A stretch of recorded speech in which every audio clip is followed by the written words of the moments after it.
நம்ம ஸ்கூலில் battery test எடுக்க போகிறாங்க. இன்னைக்கு யாரெல்லாம் லேட்டாக வந்தா? உங்கள் அம்மா பேர் என்ன, உங்கள் அப்பா பேர் என்ன, உங்கள் ஃப்ரெண்டு யார், அந்த ஜன்னல் மூடு, போய் சாப்பீஸ் கொண்டு வா. போய் எவ்வளோ அழகான பெயிண்டிங் அது. இப்போது சில வாக்கியங்கள் சொன்னேன்னா நான், இதெல்லாம் என்னென்ன வகையான வாக்கியங்கள்னு தெரியுதா உங்களுக்கு?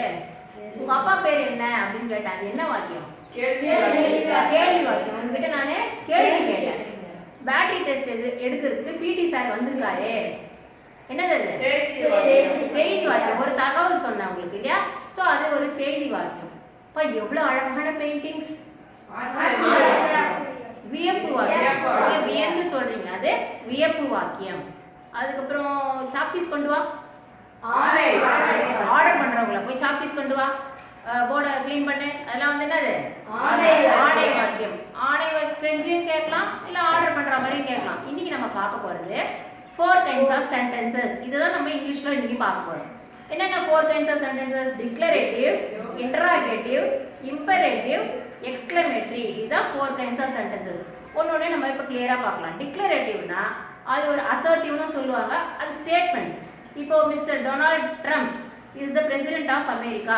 ஒரு செய்தி சொன்னேன், அமெரிக்காவின் ஜனாதிபதி மிஸ்டர் டொனால்ட் ட்ரம்ப் அப்படின்னு சொன்னேன். ஒரு செய்தி வாக்கியம்.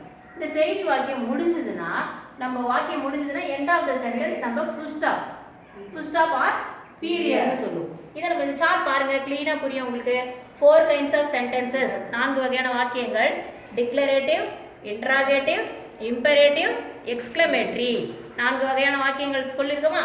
அது வந்து செய்தி வாக்கியம், வினா வாக்கியம், ஆணை வாக்கியம், வியப்பு வாக்கியம்னு வச்சுக்கலாம். சரி, இப்போ டிக்ளரேட்டிவ் தான் சொன்னேன். Mister Donald Trump is the president of America. ஒரு செய்தி சொன்னேன், சரியா? I go for walking everyday, my father reads newspaper everyday. அந்த மாதிரி சொன்னேன்னு வச்சுக்கோங்க. வாக்கியம் முடிஞ்ச பிறகு நம்ம என்ன பண்ணலாம்? ஃபுல் ஸ்டாப் ஆர் பீரியட் வைக்கிறது. இது ஒரு ஸ்டேட்மெண்ட், டிக்ளரேட்டிவ் ஆர் அசர்ட்டிவ்னு சொல்லுவாங்க. அடுத்தது இன்டராகேட்டிவ் சென்டென்ஸ், வினா வாக்கியம், கேள்வி வாக்கியம். எல்லா வகையான கேள்விகளுமே இன்டராகேட்டிவ் சென்டென்ஸ்னு சொல்லுவோம். இந்த WH டைப்லாம் இருக்குல்ல, what, when, where, how, whom, which, அது எல்லாமே எதில் வரும்?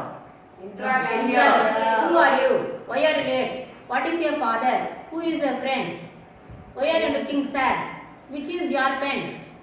Isல கூட சொல்லலாம், is ஆர்ல கூட அந்த ஆக்சிலரி verbs கூட பயன்படுத்தி நம்ம क्वेश्चंस ஃப்ரேம் பண்ணலாம். Is the weather fine today? இன்னைக்கு climate எப்படி இருக்கு? நல்லா இருக்கா? வானிலை இன்னைக்கு நல்லா இருக்கா? Is the weather fine today? அப்படி கேட்போம் இல்லையா? Are you all happy? ஆர்ல கூட கேட்போம் இல்லையா? Would you like to have some coffee? Coffee குடிக்கிறீங்களா? ஸோ எல்லா வகையான கேள்வி வாக்கியமும் எதுல வரும்? Interrogative sentence. அந்த வாக்கியம் முடிஞ்சதுன்னா நம்ம என்ன போடணும்? क्वेश्चन மார்க் போடணும், கேள்விக்குறி பயன்படுத்தணும். இதெல்லாம் நம்ம தெரிஞ்சுக்கிட்டாதான் நீங்கள் ஸ்டோரி புக்ஸ்லாம் படிக்கும்போது அது கேள்வியாக படிக்கணுமா, இல்லை வியந்து படிக்கணுமா, இல்லை ஒரு செய்தியாக படிக்கணுமான்றது தெரியும்.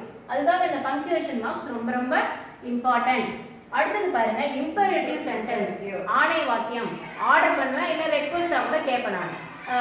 clean the blackboard, please clean the blackboard, bring me a glass of water, எனக்கு ஒரு டம்ளர் தண்ணி கொண்டு வாங்க. இல்லை please bring me a glass of water. Open the windows, open the door, close the bureau, submit your notebooks, bring me a chalk piece. அதெல்லாம் என்னது? என்ன வாக்கியம்ல வரணும்? இம்பரேட்டிவ், ஆணை வாக்கியம். ரெக்வெஸ்டா இருக்கலாம், எப்படி வேணா இருக்கலாம். ஸோ அதுக்கும் நம்ம எண்ட் ஆஃப் த சென்டென்ஸ்ல டிக்ளரேட்டிவ் மாதிரியே ஃபுல் ஸ்டாப் தான் வைக்கணும். ஃபுல் ஸ்டாப் இல்லாட்டா பீரியட்.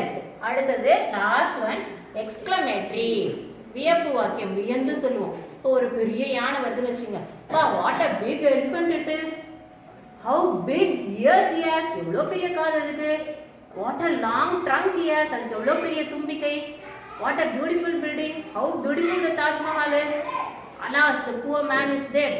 அந்த மாதிரி நம்ம சோகம், துக்கம், மகிழ்ச்சி, சந்தோஷம், ஆச்சரியம் எல்லாம் சொல்றது தான் எக்ஸ்கிளமேட்டரி சென்டென்ஸ், வியப்பு வாக்கியம். அதுக்கு எண்ட் ஆஃப் த சென்டென்ஸ்ல நம்ம தமிழ்ல என்ன சொல்லுவோம்? ஆச்சரியக்குறி போடணும்.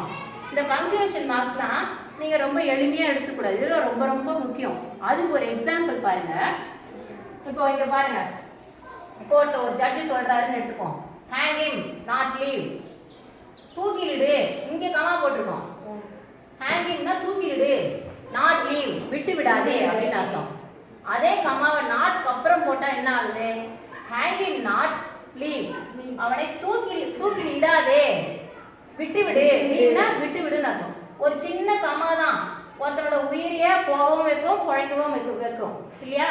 அதனால பங்க்சுவேஷன் மார்க்ஸ்லாம் முக்கியம் இல்லைன்னு நீங்க அலட்சியமா விட்டுறக்கூடாது. எல்லா பங்க்சுவேஷன் மார்க்ஸும் ரொம்ப இம்பார்ட்டன்ட். இன்னைக்கு ஈவினிங் லைப்ரரி பீரியட்ல நீங்க அந்த ஸ்டோரி புக்ஸ் எடுத்து படிப்பீங்க இல்லையா? அப்போ என்ன பண்றீங்க, இந்த மாதிரி பங்க்சுவேஷன் மார்க்ஸ் உள்ள சென்டென்சஸை கண்டுபிடிச்சி, இன்டராகேட்டிவ், எக்ஸ்க்ளமேட்டரி, டிக்ளரேட்டிவ், இம்பரேட்டிவ் சென்டென்ஸ்லாம் கண்டுபிடிச்சி ஒரு 5 வாக்கியம் எழுதும். எழுதுவீங்களா? ஒரு ஆக்டிவிட்டியா வச்சுக்கோ. அது ஒரு சின்ன ஆக்டிவிட்டியா இருக்கணும்.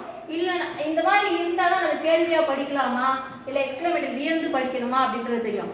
அதுவும் இல்லாமல் முக்கியமானது என்னன்னா, இந்த டிக்ளரேட்டிவ், இன்டராகேட்டிவ், இம்பரேட்டிவ், எக்ஸ்க்ளமேட்டரி தெரிஞ்சுக்கிட்டா தான் பின்னாடி டைரக்ட்லேருந்து இன்டைரக்ட் ஸ்பீச் மாற்றும் பொழுது அது நம்ம கனெக்டிங் வேர்டு என்ன போடணுன்றது தெரியும். தட்டா, வெதரா, ரிஃபா அந்த மாதிரி நிறைய இருக்குது. டூ போடணுமா, இந்த மாதிரி ஆணை வாக்கியம்லாம் வந்ததுன்னா டூ போடும்.